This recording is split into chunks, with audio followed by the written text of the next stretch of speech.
Good morning.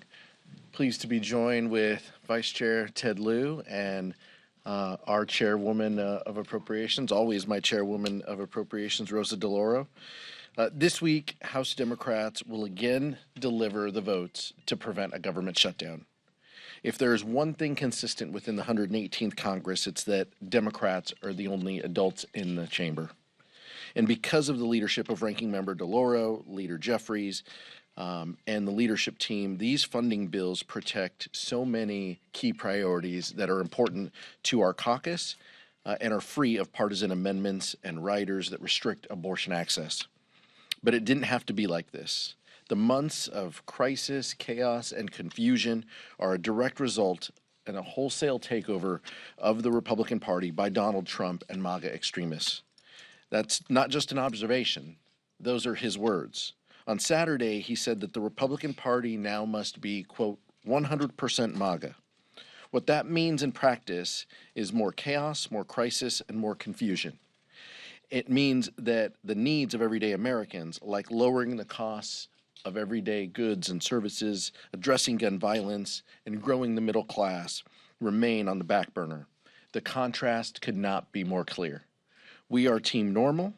House Democrats are Team Normal, and we want to fund important government priorities that raise the quality of life for every American and protect the freedoms that the American people rely on. House Republicans and Donald Trump are Team Extreme.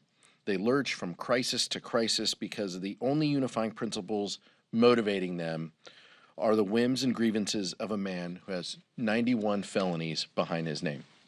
Next, Vice Chair Ted Lieu. Thank you, Chairman Aguilar.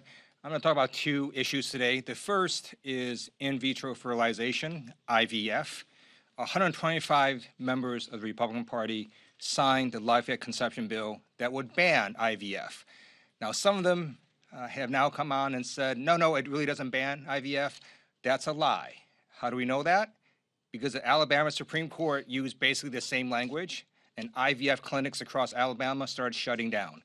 And here's a reason why. When you define life to start at fertilization, that essentially means every embryo is a child.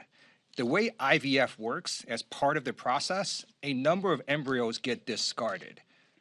That means all these IVF clinics are going to be guilty of murder. And that's why they had to shut down, because they can't do this process anymore. It simply would subject them to massive liability just as part of the normal IVF process. Now, there may be some Republican members that didn't exactly know how IVF worked and signed onto that Life at Conception bill, but there were Republican members who either got pregnant because of IVF, had a spouse who went through IVF, or had family members who went through IVF, knew exactly what this process was, and they signed onto that bill, and they are shameful hypocrites. They knew exactly what they were doing. That bill bans IVF. But it gets worse than that. We looked through, the pro-choice caucus looked through all the legislation, and they saw that that same definition was used in a variety of other bills that Republicans signed on to. 184 Republicans have signed on to bills defining life at fertilization, all of which would ban IVF if that became law. And just to put a final point on this, for approximately the first 38 hours, for approximately the first 30 hours after fertilization, the zygote is a single cell. Now, you have the right in America to believe that that single cell is a human child, but you don't have the right to jam that particular belief down the throats of Americans and ban IVF. And that is what is at stake right now. Second issue I want to talk about is Ukraine. Speaker Johnson has said repeatedly he wants the House to work its will. The only way the House works its will is through votes. All he has to do is put the national security supplemental that the Senate passed on a bipartisan basis on the House floor and take an up or down vote. And having served in the U.S. military and then having served in the reserves, it's very clear that this national security supplemental is critical to U.S. national security. And now it's my honor to introduce the ranking member, past chair, and future chair of Appropriations, the amazing Rosa DeLauro. Thank you. Thanks so much, Ted. Thank you, and good morning to everyone as well. I am so delighted, and I want to say a thank you to Congressman Aguilar, Congressman Lieu, and all of the House Democratic leadership for what has been over the last several months, steady leadership, a united front throughout what we have experienced with the 2024 government funding saga. Later this afternoon, House Democrats will continue to lead by putting up the votes needed to keep the government open, to fund the programs that help Americans with the cost of living, creating higher paying jobs, battling climate change, honoring America's veterans, and protecting women's rights. This was undoubtedly, as I think you all know, an unprecedented year and an unprecedented process which got us here. The extreme House Republican majority repeatedly reneged on their word. They failed to even consider several of their harmful bills in committee or on the floor. But despite the chaos in the majority, Democrats did what we always do. We did put people over politics. We followed the law. We reached a bipartisan compromise to grow the middle class and to deliver for the American people. You know, the bill certainly doesn't have everything that we may have wanted. But I am very proud to say we successfully defeated the vast majority of the extreme cuts and hundreds of harmful policy riders proposed by the House Republicans. We rejected their attempts to defund critical agencies and programs, and we rejected their culture war riders. We rejected their attacks on women's freedom. We protected access to reproductive health care. We ensured that WIC and SNAP nutrition assistance are fully funded so that no family in need is put on a wait list and no child goes hungry. The bill will help us combat climate change. It will create good paying jobs and sustain those jobs in communities across this country, jobs that are in manufacturing, in infrastructure, jobs in green energy. So I am so proud of how hard House Democrats fought to secure these wins for the American people. It's not just a process. It is what's contained in the appropriations bills, the services to be delivered every single year. We're going to continue to fight for the next 6 bills, which, as you know, are due on March 22nd. We will continue to fight to grow the middle class, to protect America's freedoms, and we will protect women's rights, and we are going to deliver for hardworking people in 2025. Thank you, and I yield back to my colleague, the chair of the caucus. Thank you so much. Questions? Nicole. Thank you, Mr. Chair. Obviously, tomorrow, big day, State of the Union. You know, what does, I know the White House and the campaign, Biden campaign kind of see this as a reset moment to a certain extent, but what do you think the president needs to do tomorrow night, specifically around his messaging? Because this also comes during the same week that we're seeing polls that continue to show him trailing the president, and that specifically in terms of the economy, that people don't seem to be feeling the impact of his policies. That they, I mean, our own poll, CBS News poll, shows that people viewed the former president's term more favorably in terms of the economy. So bottom line, like, what does he need to do tomorrow night? You know, I think what the president, will do, I don't think there's any reset that's needed. I think what the president will do is tout the work that we have done together to lower the costs that everyday Americans face, as well as the record that he has achieved in job creation and the economy.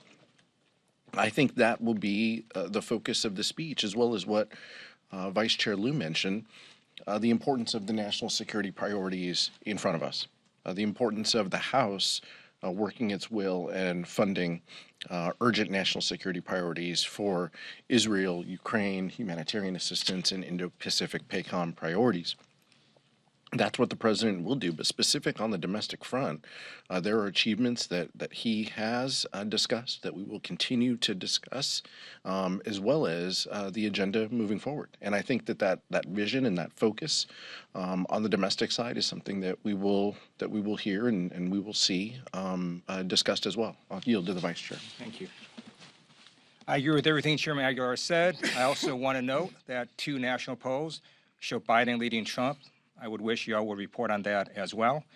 And if you look at yesterday's primary results on Super Tuesday, Joe Biden did much better in the primary as a percentage against his opponents than Donald Trump did against his opponent. Joe Biden has clearly unified the Democratic Party. There's still a lot of fracturing in the Republican Party, and would love if you all report on that as well. I guess just to follow up on that, though. If I can take a second, and I just would add to what my colleagues have said, because it is endemic in the DNA of President Biden.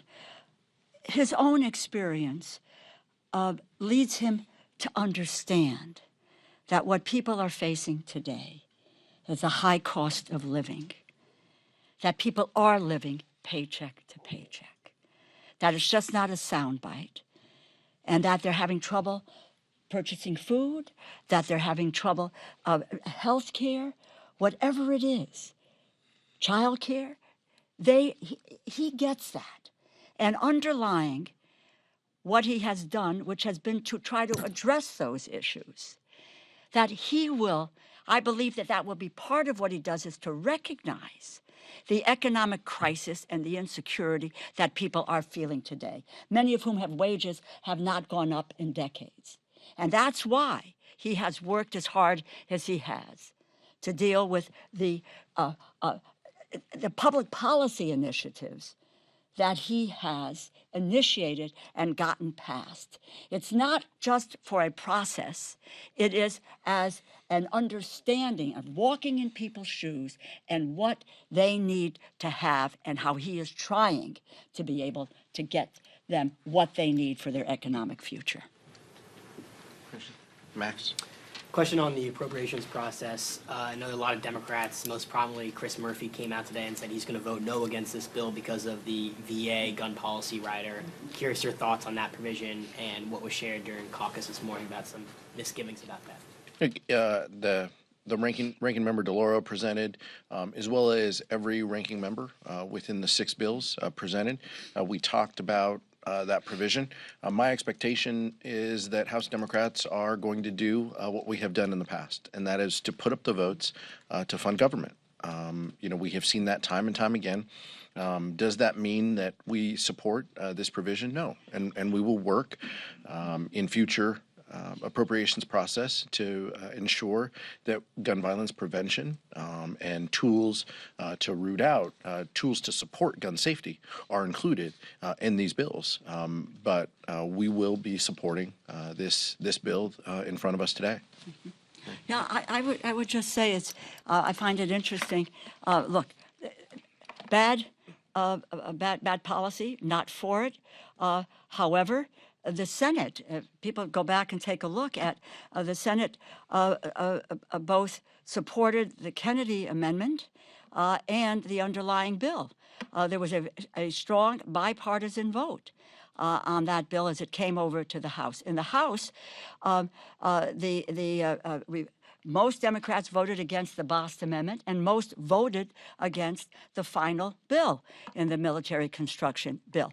You're in a negotiation. We rid this bill of countless gun riders, abortion riders, culture war riders, and we were faced very reluctantly, because our Republican colleagues insisted on it, having that strong bipartisan vote coming out of the United States Senate, to accept it. What is our determination? Our determination is that we will work to be able to get rid of that rider, because it is bad policy, and above all, it puts this nation's veterans at risk. But we will pass these bills today because there is a commitment to move forward and a strong commitment to overturn what happened as a result of Senate action, not House members, but Senate action in that rider. Questions? Paul? In House races last night, where did you see your party coming out versus in the primaries in terms of what happened on their side? What's your handicapping of it?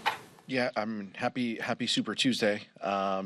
Today we're looking over those results, and in California, for those of you who have spent some time with us, that takes a little while to get the final results. But based on what we're seeing, and I'll yield to the vice chair too, because he's been active in these races.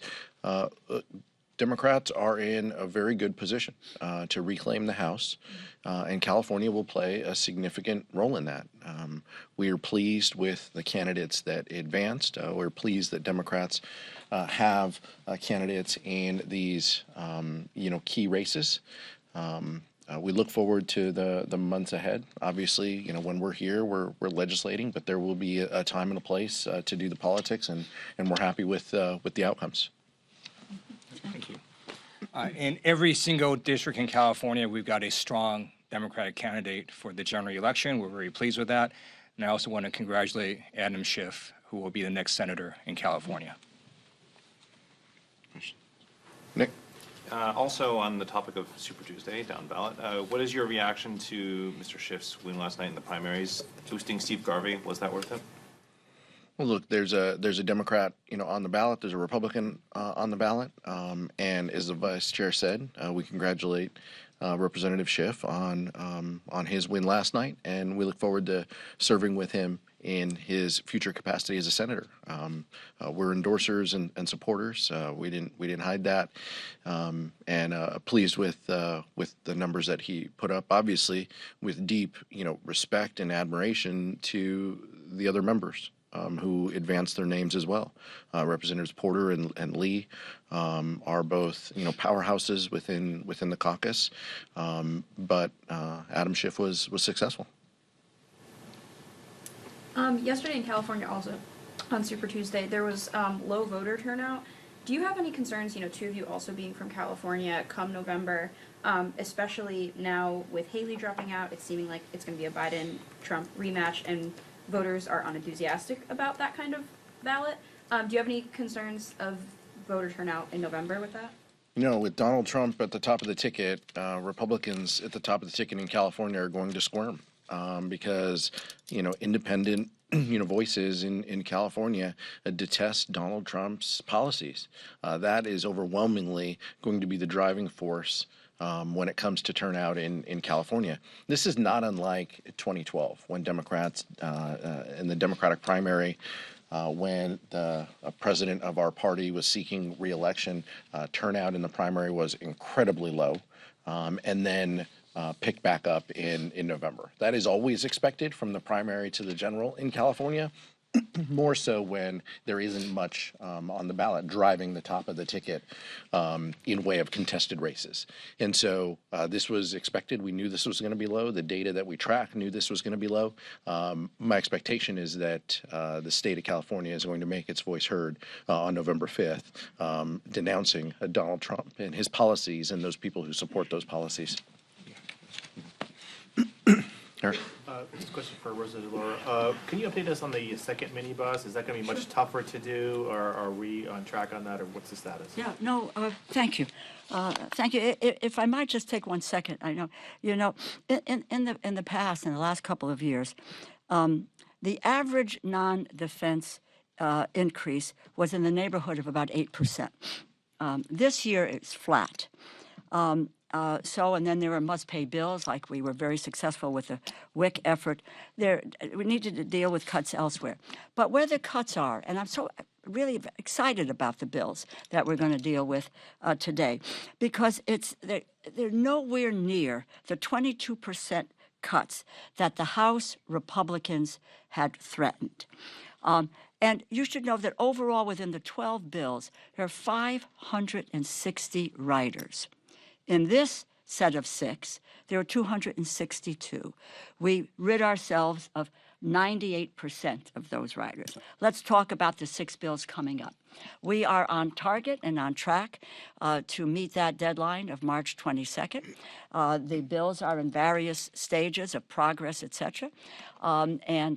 So I'm, optimistic that we are going to, like we met this deadline with the 6, prior to the deadline, that we are going to do the same with the following 6 bills. We are not going to be shutting government down. Government is going to be staying open, as it should be. You heard it from Rosa DeLauro. Questions? Second one. Yeah, also for Congresswoman DeLauro. Why Could does you she get all comment the on love? some of the social programs that do suffer cuts? For example, a housing provision that funds producing affordable rental and owner-occupied housing. Republicans say it goes back to FY19 levels. Yeah, well, look, if you take a look at what we did was to make available housing for 5 million people, low-income families. Negotiations are, a compromise. You win some and you do. We have so many, I would just say in the housing area, it was really, and you have the summaries. We told you what we have. We stabilized, we protected housing assistance, nearly 5 million low-income individuals and families. They continue to remain in safe, stable, and affordable housing. You couldn't increase everything. What I suggested to my colleagues all along in this process, given the environment in which we were negotiating and coming forward with 22% in cuts, if we had, level funding, that was a win. We prevented the most drastic and outrageous cuts in some of these bills. And quite frankly, you will recall that the ag bill failed on the floor of the House with Democrats and Republicans, and there were 4 additional bills that never saw the light of day because of the cuts. That has been reversed.